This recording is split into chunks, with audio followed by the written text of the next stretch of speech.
మొట్టమొదటగా కంటోన్మెంట్కు ఎన్నికలు జరగాలి, పాలక మండలి రావాలి, ప్రజలకు ఇబ్బంది కలగకుండా సమస్యల పరిష్కారం కావాలనేదే భారతీయ జనతా పార్టీ మా మా ఉద్దేశం. ఈ కంటోన్మెంట్ ఎలక్షన్స్ అనేటివి ఒక సికింద్రాబాద్ సంబంధించినటువంటి ఎలక్షన్స్ కాదు. దేశవ్యాప్తంగా అనేక రాష్ట్రాలలో అనేక రాష్ట్ర ప్రభుత్వాల వ్యూ, కొంతమంది కంటోన్మెంట్ ఉండాలని, కొన్ని రాష్ట్రాలలో కంటోన్మెంట్ మర్జ్ కావాలని ఇట్లా డిమాండ్ ఉన్నాయి. దాని మీద చర్చోపచర్చలు తర్జన భర్జన జరుగుతున్నాయి. కాబట్టి మేము మళ్ళొకసారి రీట్రేట్ చేసినాం రాజ్నాథ్ సింగ్ గారికి, కంటోన్మెంట్లో ఎన్నికలు జరగాలి, పాలక మండలి రావాలనేది మళ్ళీ మేము చెప్పొచ్చినాం. రెండవ అంశం, ఇవాళ బానుక నర్మదా మల్లికార్జున గారు రెండవసారి ఎక్స్టెన్షన్ వచ్చింది. సంవత్సరం పూర్తి చేసుకున్నారు. మళ్ళీ సంవత్సరానికి ఇవాళ ఇది వచ్చింది.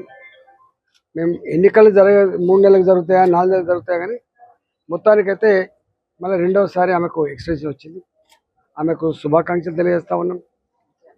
ఆమెకు 8 మంది వార్డు మెంబర్లు అయితే నిత్యం ప్రజల మధ్యలో ఉండి సమస్యలు పరిష్కరించాలను, వారు నామినేటెడ్ మెంబర్ కాబట్టి ఒకరే ఇవాళ మొత్తం కంటోన్మెంట్ సంబంధించిన అన్ని వార్డులలో ఉన్న ప్రజల, అన్ని వర్గాల, అన్ని వార్డుల ప్రజల సమస్యల పరిష్కారంలో నిమగ్నం కావాలని, తీరిక లేకుండా ఉన్నంతలో ప్రజల సమస్య పరిష్కరించాలని చెప్పి వారికి తెలియజేస్తూ వారిని ఈరోజు ఈ రెండవసారి కుర్చీలో కూర్చోబెడుతూ వారి శుభాకాంక్షలు తెలియజేస్తా ఉన్నాం.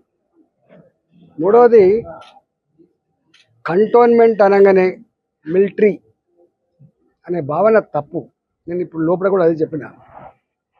ఇలా కంటోన్మెంట్లో ఉన్న ప్రజానికానికి బయట ప్రభుత్వాలలో కష్టాలు వస్తే ఎట్లయితే చెప్పుకోగలరో, పరిష్కారం కావాలనో కంటోన్మెంట్లో కూడా అదే పద్ధతిలో ఉండాలి. ఎమ్మెల్యే గారికి ఇక్కడ ఓటు హక్కు ఉందా లేదా, కానీ ఎమ్మెల్యే గారి ప్రోటోకాల్ ఉంటుంది. ఎమ్మెల్యే గారు నిత్యం ప్రజల మధ్యలో ఉంటాడు. ఎంపీ గారికి ప్రోటోకాల్ ఉందా లేదా పక్కకు పెడితే ఎంపీ గారు నిత్యం ప్రజల మధ్యలో ఉంటాడు. ప్రజలతో ఎన్నుకోబడ్డ ప్రజాప్రతినిధులకు ఉండేటువంటి అవగాహన, సమస్యలు పరిష్కరించే తపన వేరే వాళ్ళకు ఉండేటువంటి ఆస్కారం లేదు. కాబట్టి ఇవాళ మీరు ఏదో తూతూ మంత్రంగా కొన్ని పెట్టి రిజల్యూషన్ పాస్ చేసుకొని తీర్మానాలు పాస్ చేసుకునే దానికి పరిమితం కాకుండా, దేశం మొత్తంలోనే సికింద్రాబాద్ కంటోన్మెంట్ చాలా పెద్దది. కాబట్టి ఇంత పెద్ద బడ్జెట్ కలిగిన, ఇంత పెద్ద జనాభా ఉన్నటువంటి ఈ కంటోన్మెంట్ని నార్మల్ పద్ధతిలో చూడకుండా, ఇది హార్ట్ ఆఫ్ ద సిటీలో ఉంది. కాబట్టి సికింద్రాబాద్ దీనికి హిస్టారికల్ సిటీ. కాబట్టి ఇక్కడి ప్రజలకు రోడ్ల సమస్య అయినా, మురిల సమస్య అయినా, లేదా వాళ్ళ పాత ఇండ్లను కూలగొట్టే సమస్య అయినా, ఇట్లాంటి వాటి విషయంలో ప్రజాప్రతినిధుల యొక్క సలహా లేకుండా, సూచన లేకుండా మీ ఇష్టం వచ్చినట్టుగా తీసుకుంటే నడవదనే మాట స్పష్టంగా చెప్పినాం. ఇవాళ మేము ఎవరికి జవాబు చెప్పాల్సి అక్కర్లేదు, మాకు మేమే తురుంకాలం, మాకు మేమే అంటే ఒక నిమిషం కూడా ఉండదు. ప్రజాస్వామ్యంలో ప్రజల చేత ఎన్నుకోబడ్డ వాళ్ళే ఎక్కువ గౌరవంగా, ఎక్కువ బాధ్యతలలో ఉంటారు తప్ప, ఈ రెండు సమానంగా పనిచేస్తే తప్ప ఇది ముందుకు పోయేటువంటి ఆస్కారం లేదు. కాబట్టి ఏమన్నా కేవలం మీటింగులు, తీర్మానాలు పాసా రిజెక్టా కాకుండా జనరల్గా ఈ కంటోన్మెంట్లో ఉన్నటువంటి అన్ని డివిజన్లలో అన్ని వర్గాల, అన్ని రకాల పనులకు సంబంధించి విపులంగా చర్చ జరగాలి. ఎమ్మెల్యే గారు ఇది అఫీషియల్ మీటింగ్ కాకపోయినా విపులంగా చర్చ జరగాలి. ఆ సమస్యలకు రాష్ట్ర ప్రభుత్వం దగ్గర ఏం డబ్బులు రావాలి, రాష్ట్ర ప్రభుత్వం ఏం సహకారం చేయాలి, కేంద్ర ప్రభుత్వం దగ్గర ఏం డబ్బులు రావాలి, కేంద్ర ప్రభుత్వం ఏం సహకారం చేయాలి. ఇవాళ నాలాంటి వాడు ఎంపీగా ఉన్నాడు, కేంద్రం దగ్గర నుంచి తీసుకొచ్చే ప్రయత్నం చేస్తా. ఎమ్మెల్యే ఉన్నాడు, ఆయన తీసుకొచ్చే ప్రయత్నం చేస్తాడు.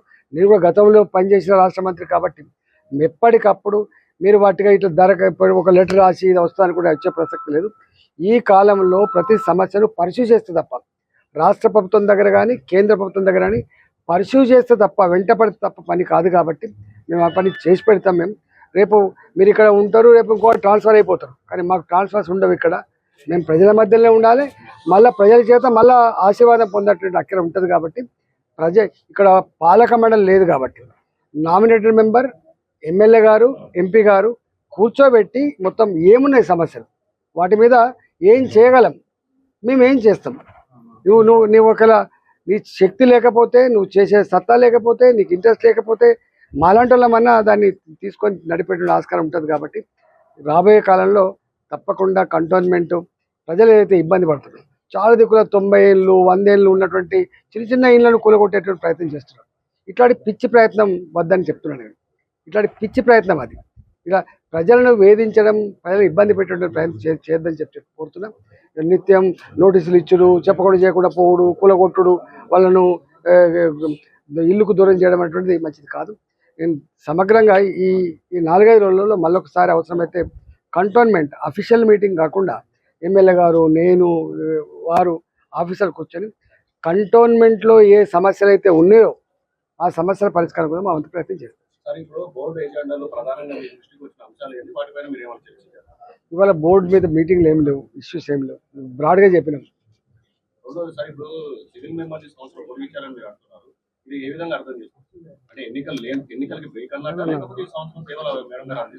నా మాట విను, ఇది జనరల్గా వెళ్ళిచ్చే ఆర్డర్ 1 year కోసం ఉంటుంది.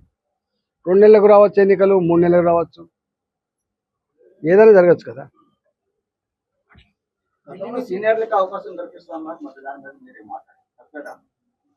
సీనియరే కదా, కల్పిస్తాం. ఎందుకు కల్పాం? మేము ఎలక్షన్ జరగాలని కోరుకుంటున్నాం. మేము ఇట్లా నామినేటెడ్ పదవులలో ఉండాలని కోరుకోవట్లేదు, ఎలక్షన్ జరగాలని కోరుకుంటున్నాం. మరీ చెప్పొచ్చినాం, మేము వెంటనే జరిపేమని చెప్పొచ్చినాం, లేకపోతే వాళ్ళ కాడగా మారుతుంది. హిట్ టీవీ యాప్, ఇందులో short news, live news, entertainment shows, movies, digital magazines తో పాటు మీ జిల్లా వార్తలను కూడా ఫ్రీగా చూడొచ్చు. ఇంకెందుకు ఆలస్యం, వెంటనే హిట్ టీవీ యాప్ ని డౌన్లోడ్ చేసుకుని ఫ్రీగా ఎంటర్టైన్మెంట్ పొందండి. Hit TV app. Hit TV app. Please download hit TV app. Hit TV app ని ఫ్రీగా డౌన్లోడ్ చేసుకుని ఎంజాయ్ చేయండి. మీకు నచ్చిన ఎంటర్టైన్మెంట్ కోసం హిట్ టీవీ యాప్ ని ఫ్రీగా డౌన్లోడ్ చేసుకుని ఎంజాయ్ చేయండి. హిట్ టీవీ యాప్ ని డౌన్లోడ్ చేసుకుని ఆస్వాదించండి, ఆశీర్వదించండి. ఇంతమంది సెలబ్రిటీలు హిట్ టీవీ యాప్ ని డౌన్లోడ్ చేసుకోండి అని చెప్తున్నారంటే ఎంత మంచి యాప్ ఆలోచించండి. అమెరికాలో చదవాలనుకునే వాళ్ళకి విశ్వసనీయమైన పేరు మన శౌర్య కన్సల్టెన్సీ. UK లో 1 year masters, UK లో 1 year masters, 2 years work permit up to 5 years visa. Contact Saurya Consultancy. Contact 89851 89851.